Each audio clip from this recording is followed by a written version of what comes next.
What's up guys, this is Zach with Top Deck Nation, and today we're going to be continuing our Guardians Rising coverage with another brand new deck from the set, and that is going to be Alolan Ninetales. Now if you haven't checked out our last video, be sure to do that because we are covering a lot of different decks from the set that are just brand new, and the first one we covered was Alolan GX, and it was a disruption build, and basically you just kind of used hammers and Team Flare Grunt, Delinquent, things like that to slow your opponent down, but it's a really fun deck. Check it out. We're going to have a deck battle up really soon, but today we're going to be looking at Alolan Ninetales GX. Now this is one of those GXs that's kind of under the radar. It doesn't have as much hype as something like Sylveon or Turntonator or Drampa GX, any of those guys, but I do think this deck has a lot of potential. The question is, will it become the new Water Box deck? And that's really something to be seen. We don't really know for sure because Water Box was really big, but it relied on things like Seismitoad EX and even looking at Sun and Moon like Lapras GX, so a lot of big basics and stuff. And that's not the case with Ninetales. I mean, you have to spend a turn to evolve it, but it does have a really cool GX attack and just 3 attacks in general that are pretty decent. So we're going to be going over that today. So as far as the Pokemon on this list, it's pretty straightforward. It looks like a typical Water Box list. We've got your Manaphy for free retreat using that Aqua Tube ability, Shaman, Glaceon. Those are pretty standard, but the biggest differences are going to be the 4-3 Ninetales line and then the Tapu Lele GX. Now Vulpix has a really cool attack for 0 energy, and yeah, you heard me right, 0 energy that we can search for any 2 Pokemon and put them in your hand. So this is really strong. I can't tell you how many different situations you might want to use this. Maybe you need free retreat next turn, so you just retreat into Vulpix and use this and get Manaphy. Maybe there's a certain supporter you need next turn, or you're just whiffing, so you use the attack to get Tapu Lele. And then, probably most importantly, you might be searching for another Vulpix or another Ninetales. And that's pretty much why I use Ninetales here, or Vulpix, I should say. But as far as the evolution, Ninetales has 3 attacks, and hopefully I can remember these on screen here, looking at the deck list here. But the first attack, I believe it's for a DCE, and it snipes 50 anywhere, and that's actually really strong. I could definitely picture another kind of build where maybe you're using this with like Evolutions and Wide Lens. I'm not sure if Wide Lens rotated or not, but that would let you kind of snipe the bench for 100 damage possibly. But that's pretty good, just to set up some, cheap knockouts later on in the game, especially against things like Mega types or Mega Pokemon. So, these Megas usually have like 200 plus HP. So obviously Ninetales doing 160 isn't going to knock it out, but, just kind of softening them up with 50 might be enough to actually do that. Now the second attack is really what you're mainly going to be using here. It's going to be doing 160 damage for 3 energy, but the only downside is that you have to discard the water energy, and that really sucks. You have to discard 2 out of the 3 energy, I should say, not all of them. But even having to discard energy is pretty bad compared to Lapras. I think Lapras has a similar attack, and the drawback is that you can't attack next turn, but that's actually pretty easy to get around. You can play Escape Rope, you can retreat, you can play any kind of switch card or Pokemon Ranger, but in the case of Ninetales, you have to pay the cost, and that definitely isn't all that great.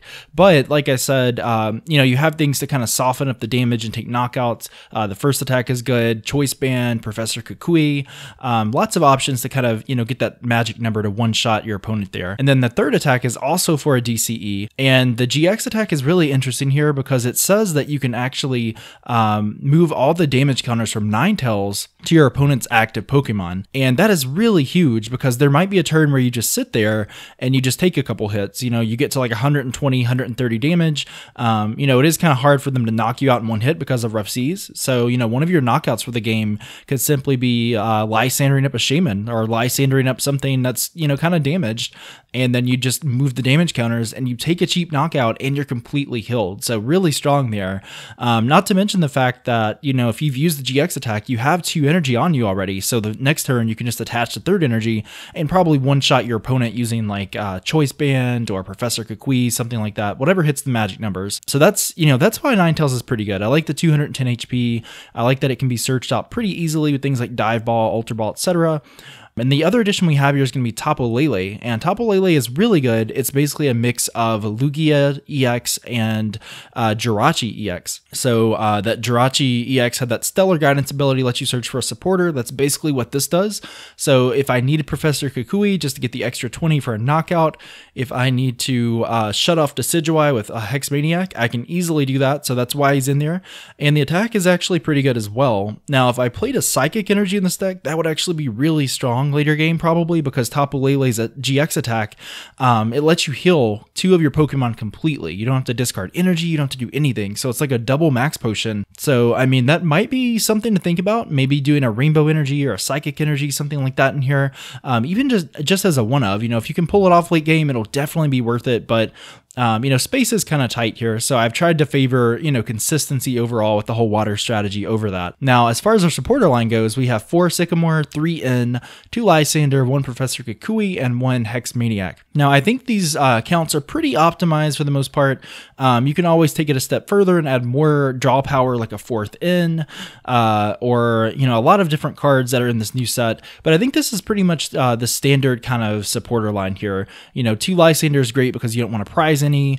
Obviously, Professor Sycamore is your ideal supporter because you can draw 7 new cards. And Professor Kukui, like I said, it's really good for the math. You're doing 160 with Ninetales, so if something doesn't have like a Fighting Fury belt on it, it's only got 170, 180 HP. You can just, grab this out of your discard in a pinch or search for it with Tapu Lele, and there you go.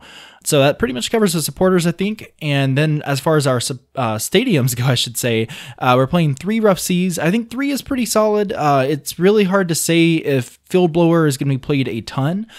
Field Blower lets you remove any 2 combination of Stadium and Tool cards. So Field Blower is really good for getting rid of Stadiums and things like that.